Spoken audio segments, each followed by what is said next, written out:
Wakil Gubernur DKI Jakarta Sandiaga Uno mengaku proyek sodetan Kali Ciliwung menjadi program prioritas Pemprov DKI Jakarta saat ini.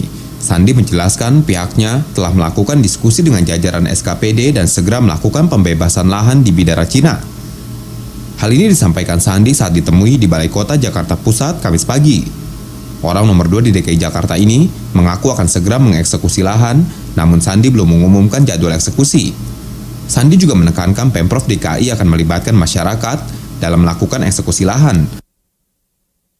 Bagiannya Pemprov bisa kita dahulukan dan kita akan dorong segera, karena ini bagian terpenting dari tentunya penataan air dan juga penanggulangan banjir ke depan. Kebetulan juga di daerah sana adalah salah satu dari beberapa wilayah yang kita ingin tata dengan pelibatan masyarakat. Jadi community action plan-nya juga kita akan dorong sehingga dialog dengan masyarakat itu bisa terbangun cepat, dan sebagian dari masyarakat itu sudah menginginkan adanya realisasi, tinggal ujung-ujungnya bagaimana bentuk daripada kerjasama dari masyarakat tersebut. Proyek sodetan Ciliwung sempat terhenti karena ada warga yang melakukan gugatan. Ada sekitar 1,2 km lahan di dekat Jalan Oto Iskandar Dinata hingga Kali Ciliwung yang belum dapat dibebaskan pemerintah Provinsi DKI Jakarta. Ahmad Rifki, Bayu Pamungkas, JAK TV.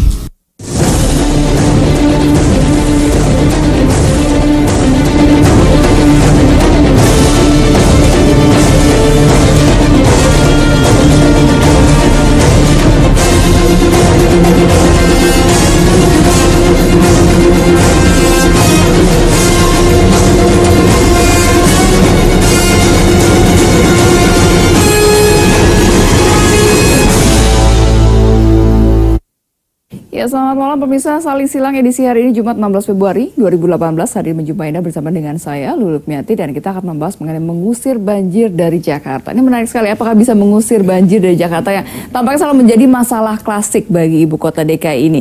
Dan langsung saja saya akan memperkenalkan keempat narasumber yang sudah hadir di studio JAK TV. Saya mulai dari sisi sebelah kiri saya. Ini sebelah saya sudah ada Pak Syarif, Sekretaris Komisi A DPRD DKI Jakarta. Selamat malam. Selamat malam, Assalamualaikum. Waalaikumsalam warahmatullahi wabarakatuh. Ada juga Pak Hendri, Kabid Sungai dan Pantai Aliran Barat DKI Jakarta. Selamat malam, Pak Hendri. Ya, dan di sisi sebelah kanan ada Kapten H. Subandi, anggota Komisi B DPRD DKI Jakarta. Selamat malam, Pak Subandi.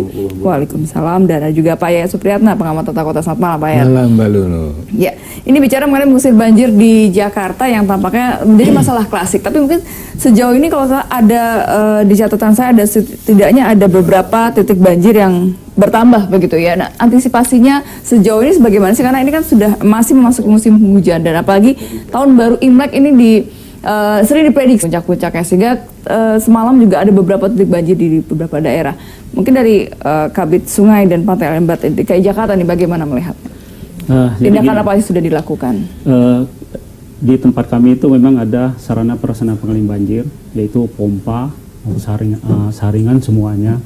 Pada saat banjir itu kita mengoptimalkan semua apa yang ada di kita, termasuk pompa-pompa mobil. Waktu kejadian kemarin juga kita kirim semuanya, dan juga kita ada juga namanya bahan banjiran, yaitu karung pasir maupun dolkan untuk apabila ada turap-turap yang roboh. Jadi antisipasinya kita mengoptimalkan apa yang ada di sumber daya air, itu yang kita laksanakan. Baik, dari Pak Subandi melihatnya yang sudah dilakukan oleh Pemprov saat ini itu bagaimana sih pandangan dari DPRD? Ya, terima kasih Mbak Lulu. Saya melihatnya masalah banjir ini sebetulnya kan masalah lama, bukan hanya masalah peninggalannya Pak Yos, Pak Foke ataupun Pak Jokowi dan Pak Ahok yang terakhir Pak Jarot dan Pak Anies. Tetapi ini persoalan lama yang tidak pernah serius sebetulnya pemerintah ini ingin mengatasi persoalan banjir. Saya sedikit coba melihat ke belakang apa sih sebetulnya penyebab banjir. Tentu masalah ini sudah diantisipasi sejak zaman Belanda, oleh karenanya pemerintahan Hindia Belanda dulu membuat sodetan-sodetan kali. Hanya saja peninggal pemerintahan Belanda, akhirnya sodetan kali dibiarkan, kemudian mulailah dihuni.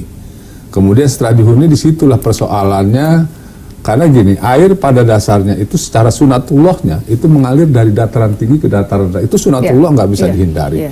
Maka ketika air jalanannya dihambat, sama seperti kita kalau di rumah di gang tuh ada orang hajat misalkan, kemudian kita nggak bisa lewat situ, pasti cari jalan.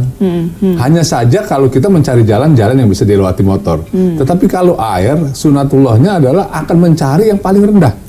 Nah, ketika mencari yang paling rendah, maka jangan heran kalau kemudian air mampir ke rumah, nginep lagi, kadang-kadang bawa lagi kawannya itu kan gitu. Nah, belum lagi nanti mencari juga jalan yang rendah.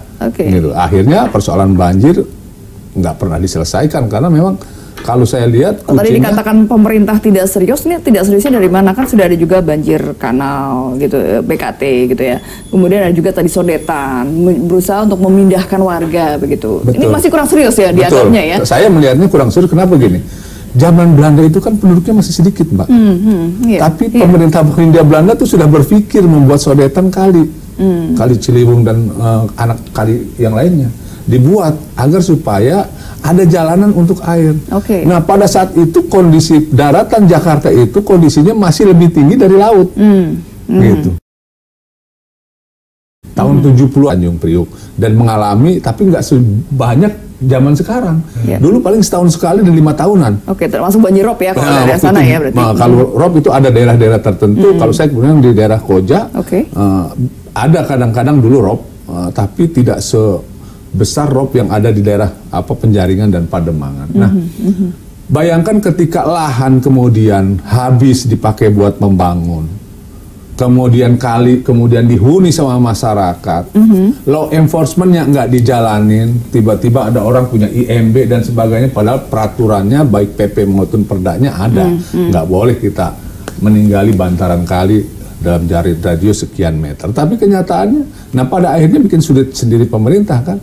Nah, yang lebih ironisnya lagi, persoalan banjir ini dijadikan komoditas politik gitu loh. Ini yang jadi dari tahun ke tahun seolah-olah pokoknya kami bisa mengatasi banjir, kami bisa mengatasi janji-janji kampanye kemacetan. Kemudian langkah-langkahnya tidak serius dan tidak strategis. Saya melihatnya seperti itu. Baik. Kalau Pak Syarif melihatnya bagaimana? Apakah juga masih kurang serius atau kurang strategis? Ya, jadi saya setuju sekali Pak Subandi tadi mengatakan bahwa persoalan banjir adalah bukan persoalan siapa gubernurnya. Jadi harus ditegaskan dulu bahwa ini persoalan menahun, bahkan dikatakan masalah klasik ya. Tapi sebagai gambaran saja, karena kita meletakkannya pada persoalan siapapun gubernurnya, kita harus melihat secara komprehensif. Jadi memang publik juga harus dicerdaskan. Jadi banjir itu dua kajian dari Bapeda yang sudah seringkali bisa dibuka oleh masyarakat. Bapeda menyampaikan website itu kita buka bisa. Banjir itu bisa dikarenakan oleh curah hujan intensitas tinggi. Ada yang mengatakan misalnya hujan Jakarta kemarin tuh tahun ini itu 1 bulan di NTT, di sini 1 hari kan. 1 bulan di NTT di Jakarta hanya 1 hari tumpahkan begitu. Artinya ada curah hujan yang sangat tinggi yang sulit diprediksi.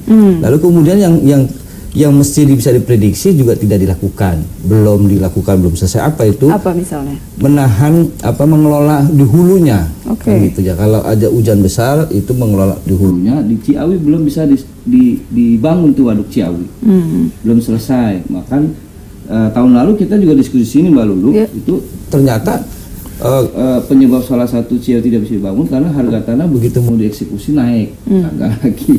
Yang kedua jadi persoalan curah hujan. Kedua soal di drainase kita, drainase kita baik aliran tengah, aliran barat ya kan, itu memang agak kusut. Terutama yang terbaru adalah soal jaringan utilitas yang tidak match, Pak Henry, misalnya dengan Bina Marga dengan PU.